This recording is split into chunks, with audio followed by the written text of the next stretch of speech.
हिमाचल कांग्रेस के दफ्तर में खुलकर हुआ बवाल। सीएम सुक्खू, विक्रमादित्य सिंह के समर्थकों ने किया हंगामा। एक ही भवन में लगे तीन तरह के नारे। फिर जगजाहिर हुई गुटबाजी। मीडिया को बाहर निकालकर कहा, कांग्रेस का कार्यक्रम है, मीडिया का नहीं।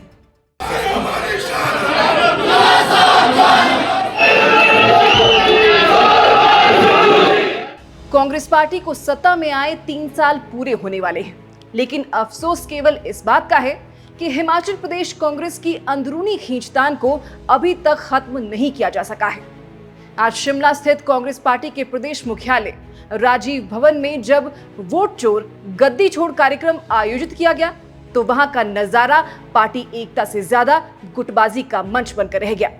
मुख्यमंत्री सुखविंदर सिंह सुक्खू और मंत्री विक्रमादित्य सिंह दोनों के समर्थक आमने सामने नजर आए। मंच पर बैठे नेता बार बार कार्यकर्ताओं से संयम बरतने की अपील करते रहे, लेकिन भीड़ पर किसी की अपील का असर नहीं हुआ। नारेबाजी इतनी तेज हुई कि माहौल बिगड़ने लगा और मीडिया को हॉल से बाहर भेज दिया। अब सोचने वाली बात यह है कि एक तरफ कांग्रेस बीजेपी पर आरोप लगा रही है कि लोकतंत्र की हत्या की जा रही है, वोट चुराए जा रहे हैं, और दूसरी तरफ पार्टी का अपना प्रदेश कार्यालय आपसी लड़ाई का अखाड़ा बना हुआ है। विक्रमादित्य सिंह के समर्थकों ने नारे लगाए, आन हमारी, शान हमारी, राजा साहब जान हमारी। मुख्यमंत्री सुक्खू के समर्थक पीछे नहीं हटे। एक बार सुक्खू जी, बार बार सुक्खू जी।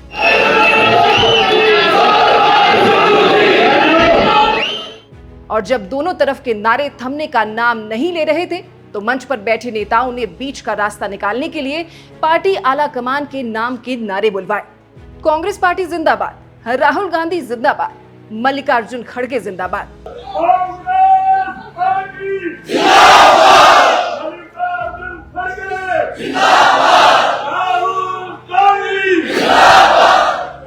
लेकिन सच यही है कि ये नारे स्थिति को संभालने में नाकाम रहे और बवाल का रंग सबके सामने आ गया। दरअसल ये मामला अचानक नहीं भड़का, इसकी जड़ें कहीं गहरी हैं। हिमाचल प्रदेश में कांग्रेस की सरकार तो मजबूत है, लेकिन संगठन की हालत पिछले 10 महीनों से लटकी हुई है। आलाकमान के आदेश पर सभी जिला और ब्लॉक स्तर की कार्यकारिणियां भंग कर दी गई। प्रदेश स्तर पर भी कार्यकारिणी गायब है। सिर्फ एक पद बचा है, प्रदेश अध्यक्ष का, जिस पर आज भी प्रतिभा सिंह काबिज है। लेकिन यह भी किसी स्थायी निर्णय का नतीजा नहीं, बल्कि एक अस्थायी व्यवस्था है। यही वजह है कि जैसे ही प्रतिभा सिंह का भाषण शुरू हुआ, माहौल बिगड़ गया। उन्हें अपना संबोधन बीच में रोकना पड़ा। सह प्रभारी चेतन चौहान को खुद बीच में आकर कार्यकर्ताओं को शांत करवाना पड़ा। लेकिन ये तस्वीरें कांग्रेस को बहुत महंगी पड़ सकती हैं, क्योंकि ये सवाल सिर्फ बीजेपी या विपक्ष का नहीं है। ये सवाल आम जनता का है कि जब सत्ता में बैठे नेताओं के समर्थक आपस में भिड़ रहे हैं, तो जनता के मुद्दे कौन उठाएगा। इसी रैली में राहुल गांधी का हवाला देते हुए कहा गया कि वोट चोरी का मुद्दा गांव-गांव तक ले जाया जाएगा। लेकिन सवाल है, जब शिमला में अपने ही कार्यालय में एकता नहीं दिख रही, तो गांव-गांव में पार्टी जनता को कैसे जोड़ पाएगी। इस घटना ने एक और बहस छेड़ दी है। क्या कांग्रेस आलाकमान जानबूझकर हिमाचल संगठन को लटका कर बैठा है? क्या ये देरी इसलिए हो रही है कि सुक्खू और राजा गुट के बीच संतुलन बनाया जा सके, या फिर आलाकमान भी कंफ्यूज है कि कांग्रेस अध्यक्ष पद किसे दिया जाए? याद रखिए, हिमाचल कांग्रेस की राजनीति में विक्रमादित्य सिंह और उनकी मां प्रतिभा सिंह दोनों का सीधा कनेक्शन दिवंगत वीरभद्र सिंह की विरासत से है। वीरभद्र को यहाँ राजा साहब कहा जाता था और उनका जनाधार आज भी बरकरार है। विक्रमादित्य उसी राजनीतिक पूंजी के वारिस हैं, जबकि सुक्खू उस धारा से आते हैं जो संगठन से पनपी है और जिन्हें मुख्यमंत्री की कुर्सी तक पहुंचने में लंबा संघर्ष करना पड़ा।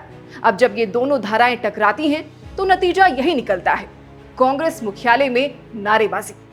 वहीं इस बवाल का एक और पहलू है, अनुशासनहीनता। मंच पर बैठे नेताओं ने खुद माना कि इस तरह की हरकतें पार्टी को नुकसान पहुंचा सकती हैं, लेकिन कोई भी कार्यकर्ता पीछे हटने को तैयार नहीं था। यहां तक कि मीडिया को भी घेरने की कोशिश की गई। गगरेट के विधायक राकेश कालिया ने पत्रकारों से कहा, यह कार्यक्रम कांग्रेस का है, मीडिया का नहीं। इससे नाराज होकर सभी पत्रकार वहां से बाहर चले गए। सोचिए, एक तरफ पार्टी लोकतंत्र और पारदर्शिता की बात करती है, दूसरी तरफ अपने ही मुख्यालय में मीडिया को बाहर निकाल देती है। रैली के दौरान व्यवस्थाओं का हाल भी गड़बड़ था। वीवीआईपी गाड़ियां नो पार्किंग जोन में खड़ी थीं। पुलिस की गाड़ियां तक नियम तोड़कर पार्क की गई। शिमला जैसे शहर में जहां पार्किंग पहले से सबसे बड़ी समस्या है, वहां कांग्रेस ने खुद नियम तोड़े। ऐसे में आम जनता क्या सोचेगी? इस पूरे प्रकरण ने दो बातें साफ कर दी। पहली, हिमाचल कांग्रेस में गुटबाजी अब सिर्फ अंदर खाने की बात नहीं रही, बल्कि खुले मंच पर है। और दूसरी, पार्टी का संगठन पूरी तरह अधर में लटका हुआ है। अब बड़ा सवाल यही है, कांग्रेस आलाकमान इस स्थिति को कब तक अनदेखा करेगा? क्या 10 महीने बाद भी संगठन का गठन ना होना आलाकमान की कमजोरी नहीं दिखाता? प्रतिभा सिंह ने मन से कहा कि कार्यकर्ताओं का जोश आगे भी ऐसा ही दिखना चाहिए, लेकिन क्या ये जोश है या अनुशासनहीनता? क्या इस जोश से कांग्रेस का संदेश जनता तक जाएगा या फिर सिर्फ गुटबाजी का संदेश पहुंचेगा?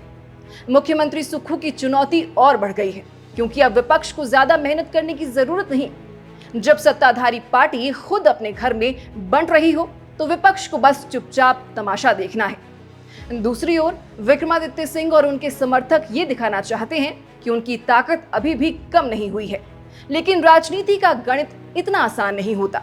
सत्ता और संगठन दोनों में संतुलन बनाना पड़ता है। अगर संगठन की कुर्सी भी हाथ से चली गई, तो विक्रमादित्य के पास सिर्फ मंत्री पद बचेगा।